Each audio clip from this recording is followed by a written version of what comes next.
योनियां काटने के बाद फिर वापिस, फिर पुनः, फिर शरीर मिले, तो क्या मतलब? मुक्त होने में और मोक्ष होने में यही अंतर है कि मुक्त होना मतलब एक योनि से छूट गए, दूसरी योनि में आ गए, दूसरी योनि से छूट गए, तीसरी योनि में आ गए, तीसरी योनि से छूटे चौथी योनि में पहुंच गए। और मोक्ष होने का मतलब ये है कि भगवान की भक्ति करते हुए अपने परिवार को, अपने घर का काम, परिवार का कार्य, पत्नी, पति, बीवी, बच्चे, कुटुंब, कबीला, नाते, रिश्ते, सबको निभाते निभाते, सबका कर्म करते करते, फिर भगवान का भजन करते करते आखिरी में जो प्राण छूटे तो भगवान में विलीन हो गए, फिर कभी जन्म ही नहीं हुआ, उसको मोक्ष कहा। फिर हमारा कोई जन्म नहीं है, फिर जन्म और मरण के प्रपंच से हम मुक्त हो। जैसे बड़ा बंगला बनाओ तो गाड़ी की पार्किंग बनाना जरूरी होता है, बोलो सही है कि गलत है?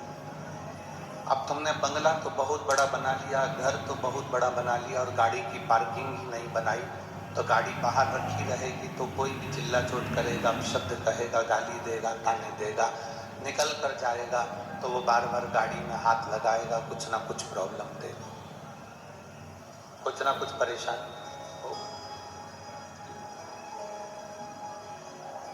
बंगला बड़ा बन रहा है तो पार्किंग भी बड़ी बनाओ, बिल्डिंग बड़ी बन रही है तो पार्किंग भी बड़ी बनाओ। बंगला बड़ा हो तो पार्किंग भी बड़ी होना चाहिए, जिससे आपकी गाड़ियां अंदर खड़ी हो जाए, कोई उसमें हाथ ना लगाए, कोई अपशब्द ना।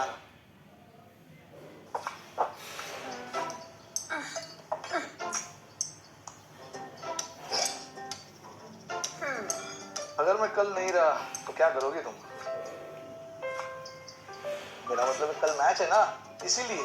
परसों नरसों तरसों तो हूँ। आप ही तो हो अपनों का सबसे बड़ा भरोसा, और आपके लिए मैक्स लाइफ के टर्म प्लान्स जो फ्री ऑफ कॉस्ट करें आपके सारे प्रीमियम्स वापस। Visit maxlifeinsurance.com today.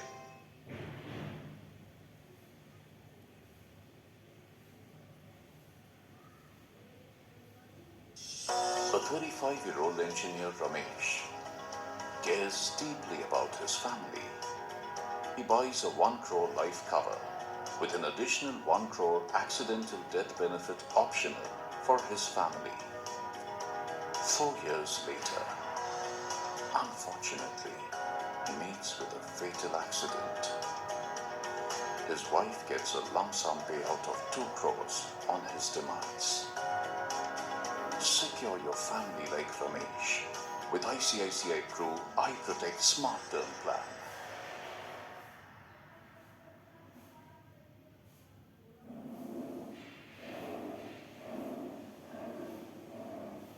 कहे, कोई ताने ना दे, कोई गाली ना दे, कोई आड़ा तोड़ा ना करे।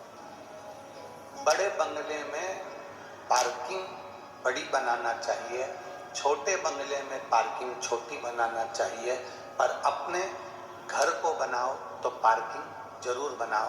पार्किंग से मतलब है कि जितना बड़ा बंगला बन जाता है उतनी बड़ी पार्किंग होना चाहिए। शिव महापुराण की कथा कहती, जितना बड़ा बंगला बन जाए उतना बड़ा दिल भी बनाकर चलना, जिससे लोग उसमें सम हो जाए। गाड़ी रखना मतलब दूसरे को समाहित करना। अब बंगला तो बड़ा बन गया, मालूम पड़े पार्किंग ही नहीं है। कोई कहे तुमसे, जलगांव में कथा हो तो हमारे घर आ जाना, बहुत बड़ा बंगला है, बहुत बड़ा घर है, तुम चले भी गए और मालूम पड़े वहां तुम्हारे को सम्मान ना मिले, वहां तुमको इज्जत ना मिले, कोई प्रेम से ना बोले, तो रोटी तक ना खिलाए, तो ईमानदारी से बोलो, बड़ा बंगला होने से कोई मतलब होता है क्या? फिर तो छोटे से घर के बाहर ही ठीक है।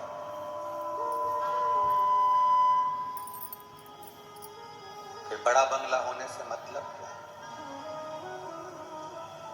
बंगला बड़ा हो तो पार्किंग भी बड़ी रखो। पार्किंग से मतलब अपना दिल बड़ा रखो, अपना मन बड़ा रखो। कोई आया, भाव साहब, प्रणाम साहब, नमन साहब, दंडवत साहब, साष्टांग साहब।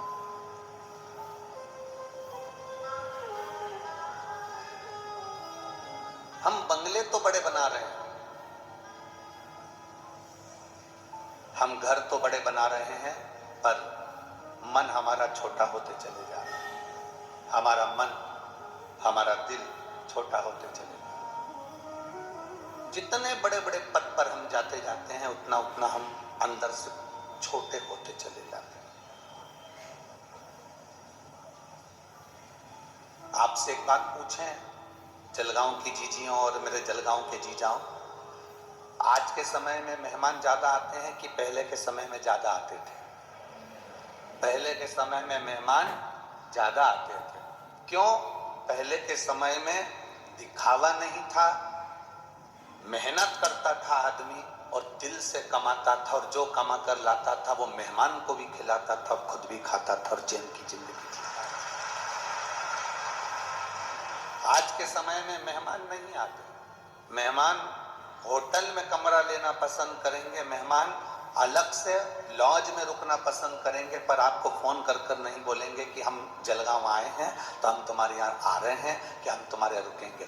सूचना मिल जाए और आप कह दें कि साहब आप हमारे यहाँ पधारना, तो बात दूसरी है, पर बाकी का मेहमान पहले जितने आते थे, 8-8 दिन, 7-7 दिन, 15-15 दिन रुकते थे, जो रोटी मिलती थी, दाल चावल सब्जी रोटी जो मिल गया प्रेम से वो पा लेते थे और अपनी जिंदगी का आनंद पाते थे। एक कमरा 2 कमरे का मकान था, जमीन पे बिस्तर लगता था, जमीन पे गोदड़ी बिछ जाती थी, गादी लग जाती थी और सब सो जाते थे पूरे की पूरे।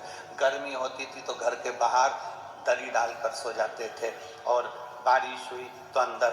अपने स्नेह से मेहमान भी आता था, तुम स्नेह से आता था और घर के लोग भी स्नेह देते थे।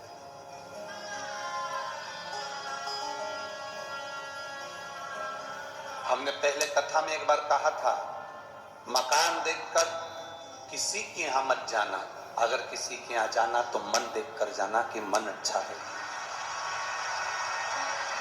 मकान देखकर कभी किसी के यहाँ मत जाना, कितना बड़ा बंगला है, कितनी बड़ी जायदाद है, कितनी बड़ी सत्ता है, कितना बड़ा वैभव है, कितनी गाड़ी है, कितना बंगला है ना, मन।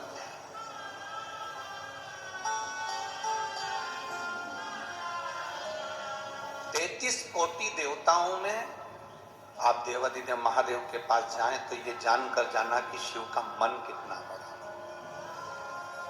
33 कोटि देवताओं में आप महादेव के मंदिर में 1 लोटा जल समर्पित करने के लिए जाएं तो ये विचार कर कर जाना कि महादेव के मंदिर में हम जल क्यों चढ़ा रहे हैं।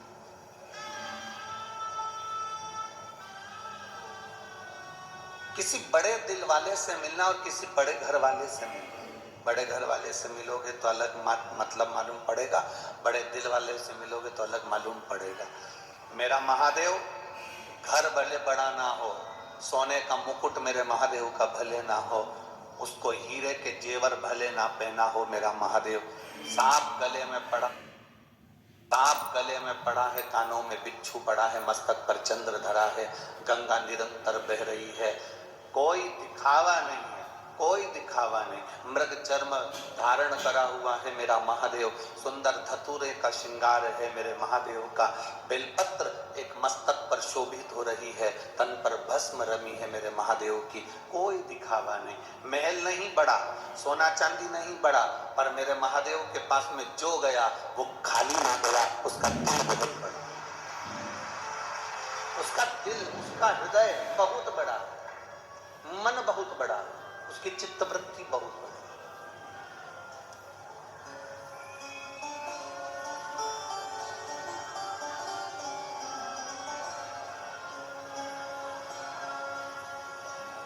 एक महिला ने लिखा है, एक माता ने, संजीवनी अरविंद माली मैं सिरसोली तालुका जिला जलगांव की रहने वाली हूँ। कहीं बैठी हो तो हाथ हिला सकती हैं, अगर कहीं बैठी हो तो अपना हाथ हिला सकती हैं। संजीवनी अरविंद माली मैं सिरसोली तालुका जिला जलगांव की रहने वाली हूँ। आप लोग पत्र पढ़ सकते हैं। मेरा मोबाइल नंबर ये है। शिव जी का मैं क्या वर्णन करूँ गुरुदेव, मेरी शादी को 10 साल निकल गए थे, डॉक्टर के हिसाब से संतान का सुख नहीं था, ऐसा कोई अस्पताल नहीं, ऐसी कोई जगह नहीं जहां हमने नहीं दिखाया, हमारी संतान की प्राप्ति के लिए। गुरुदेव, एक माँ से पूछें कि बच्चे को प्राप्त करने के लिए माँ कितनी मेहनत करती है, भगवान से प्रार्थना करती है, डॉक्टरों को दिखाती रहती है। संतान अगर नहीं होती है तो लोग पुरुष को कभी नहीं कहते कि तेरे घर में औलाद क्यों नहीं हो रही। हर आदमी, हर घर का व्यक्ति ताने देता है तो केवल स्त्री को देता है कि तू औलाद क्यों नहीं दे रही, तू संतान क्यों नहीं दे रही। गुरुदेव, आंख में से आंसू निकलते रहते थे और मैं एक बच्चे को मैंने शिव जी के मंदिर जाते देखा, लोटा भर के जल चढ़ाते हुए, तो मेरा भी मन करा कि अब मैं किसी के दरवाजे पर नहीं जाऊंगी, शिव के दरवाजे पर एक लोटा जल चढ़ाऊंगी। कथा सुनना चालू करी, टीवी के सामने आसन लगाती, बैठ जाती, हाथ में एक बेलपत्र रखकर कथा सुनती, कथा सुनने के बाद उस बेलपत्र को खा जाती। खाने के बाद में बाबा का पशुपति व्रत चालू करा, सफेद आंकड़े की जड़ का प्रयोग करा। 2 बार मैंने पशुपति व्रत करे पर बाबा ने मेरी नहीं सुनी। आखिरी में सबने कहा, मैंने भी हिम्मत नहीं आ रही, तीसरी बार पशुपति व्रत फिर करा। तीसरा सोमवार था, उसके दिन मंगलवार के दिन मुझे खुशखबरी मिली कि मेरा गर्भ ठहर गया। और अगर यहां हो तो वह सब शिव कृपा से, ओघड़दानी की कृपा से, करुणा से एक विश्वास जागृत रखी। मेरे महादेव के पास में सोने का मुकुट नहीं है, मेरे महादेव के पास में सोने का हार नहीं है, मेरे महादेव के पास में हीरा पन्ना नहीं है, कोई जेवर, कोई आभूषण मेरे महादेव के पास नहीं, पर दिल बहुत बड़ा। बड़ा बंगला बनाओ तो पार्किंग बड़ी रखो, बड़ा मकान बनाओ तो दिल, जम के बोलो जरा, दिल बड़ा रखो। ज्यादा धन आए तो दिल बड़ा रखो, मन बड़ा रखो। जब मन बड़ा होगा तो उसके अंदर कोई भी समाहित हो जाएगा। मेरे महादेव का दिल इतना बड़ा है, मेरे महादेव का मन इतना बड़ा है कि कोई एक ऐसा देवता बता दो जिसको राक्षस भी भजते हो।